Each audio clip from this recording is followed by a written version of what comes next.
حضرت شاہ شمس تبریز رحمۃ اللہ علیہ کون ہیں؟ ان کی مکمل بائیوگرافی کیا ہے؟ دنیا بھر میں ان کی 7 قبریں کیوں ہیں؟ اور کیا انہوں نے گوشت بھوننے کے لیے سورج کو زمین پہ بلایا تھا؟ السلام علیکم، میں ہوں محمد اکبر اور میرے ساتھ ہیں ملک زبیر۔ آپ سب کو اپنے چینل ایچ ایس ڈریم میں خوش آمدید کہتے ہیں۔ ہم آج موجود ہیں سرزمین اولیاء ملتان شریف میں، اور اس وقت ہم موجود ہیں شاہ شمس تبریز رحمۃ اللہ علیہ ان کے مزار پہ۔ تو آج ہم آپ کو شاہ شمس رحمۃ اللہ علیہ ان کے مزار کی ساری وزٹ بھی کریں گے، اور ان کے متعلق جو مستند اور حقیقی معلومات ہیں وہ آپ کے گوش گزار کریں گے۔ لیکن ویڈیو شروع کرنے سے پہلے میں آپ تمام دوستوں سے التماس کرتا ہوں کہ ہمارے چینل ایچ ایس ڈریمز کو سبسکرائب کر لیں، گھنٹی کے بٹن کو دبا دیں تاکہ ہمارے آئندہ آنے والی معلوماتی اور سیر و سیاحت سے بھرپور ویڈیو سے آپ لطف اندوز ہوتے رہیں۔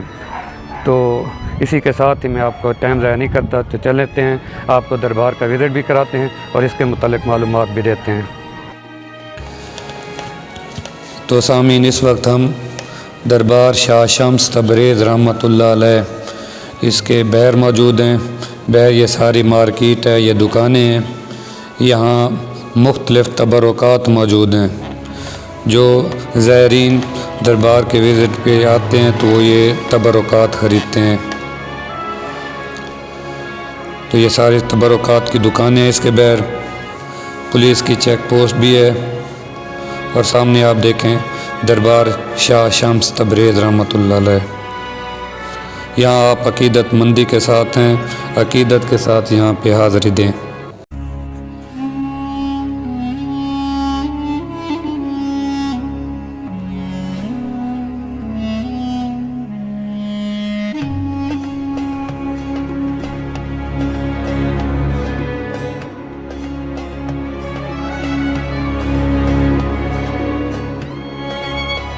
تو سامعین، اس وقت ہم دربار شاہ شمس تبریز رحمۃ اللہ علیہ اس میں انٹر ہو رہے ہیں۔ یہ انٹری پوائنٹ آپ دیکھیں، یہ دروازہ ہے جہاں سے دربار عالیہ میں انٹری کی جاتی ہے۔ یہاں سے زائرین اندر داخل ہوتے ہیں۔ یہ دربار کا اندرونی منظر ہے۔ ملک بھر سے زائرین یہاں پہ حاضری دیتے ہیں اور حضرت شاہ شمس تبریز سے اپنی عقیدتوں کا اظہار کرتے ہیں۔ آپ کا پورا نام شمس الدین محمد تھا۔ دنیا آپ کو شاہ شمس تبریز رحمۃ اللہ علیہ کے نام سے یاد کرتی ہے۔ آپ کے والد ماجد کا نام محمد بن مالک داد رحمۃ اللہ علیہ تھا۔ آپ کا شجرہ نسب حضرت امام جعفر صادق رحمۃ اللہ علیہ سے جا ملتا ہے۔ آپ رشتے میں حضرت لال شہباز قلندر کے کزن ہیں۔ آپ کی پیدائش 15 شعبان 560 ہجری یا 1138 عیسوی میں ایران کے شہر تبریز میں ہوئی۔ آپ رحمۃ اللہ علیہ کو بچپن سے ہی علم حاصل کرنے کا بہت شوق تھا۔ آپ کی طبیعت باقی بچوں سے مختلف تھی۔ آپ تنہائی پسند تھے اور زیادہ تر وقت علم حاصل کرنے میں مشغول رہتے تھے۔ آپ نے اپنے والد محترم سے کئی علوم سیکھے۔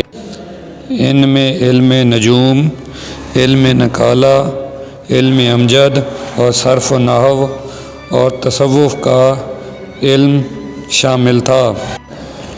علم حاصل کرنے کے بعد دین حق کی تبلیغ کے لیے آپ نے دنیا کے کئی علاقوں اور کئی ممالک کا سفر کیا اور دنیا کے کونے کونے میں اسلام کی حقانیت کی تبلیغ کی۔ آپ جس علاقے میں تبلیغ کے لیے جاتے تو وہاں کے لوگ آپ کی بہت عزت کرتے تھے۔ ان کی تعلیم و تربیت کرنے کے بعد آپ کا یہ معمول تھا کہ آپ اس علاقے کو چھوڑ دیتے اور کسی دوسرے علاقے میں چلے جاتے تھے۔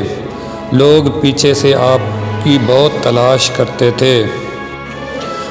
جب لوگ آپ کو تلاش نہ کر پاتے اور ان کی آپ سے بہت زیادہ عقیدت ہوتی تھی تو وہ آپ کی اعزازی قبر اپنی یادداشت کے لیے وہاں بنا دیتے تھے۔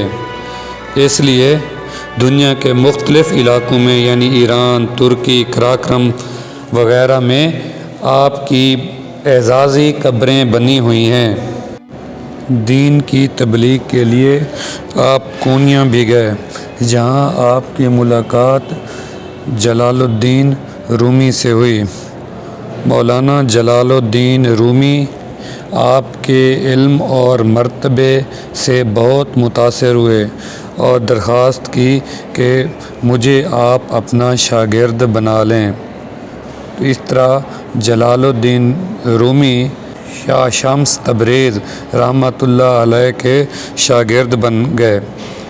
آپ اکثر کہا کرتے تھے کہ میرا علم شاہ شمس تبریز رحمۃ اللہ علیہ کے مقابلے میں کچھ بھی نہیں۔ شاہ شمس تبریز رحمۃ اللہ علیہ کے متعلق ایک کرامت بھی عوام الناس میں بڑی مشہور ہے۔ کہا جاتا ہے کہ ایک دفعہ آپ رحمۃ اللہ علیہ نے سورج کو حکم دیا کہ گوشت کا ٹکڑا بھون دو، تو سورج آپ کا حکم بجا لاتے ہوئے زمین کے قریب آیا اور گوشت کا ٹکڑا بھون دیا۔ ملتان میں موجود گرمی کا تعلق بھی اس کرامت سے جوڑا جاتا ہے۔ آپ کے دربار کی تکمیل 1330 عیسوی میں ہوئی۔ آپ کا دربار فن تعمیر کا ایک شاہکار ہے، جس کے اوپر موجود سبز گنبد دور سے ہی اپنی عظمت اور جلال کا پتہ دیتا ہے۔ آپ کی وفات 645 ہجری یا 1223 عیسوی کو ہوئی۔ اللہ تعالیٰ ان نیک لوگوں کے صدقے پاکستان کو دشمن کی نظر بد سے بچائے اور اسے دن دگنی رات چگنی ترقی دے۔ اللہ نگہبان۔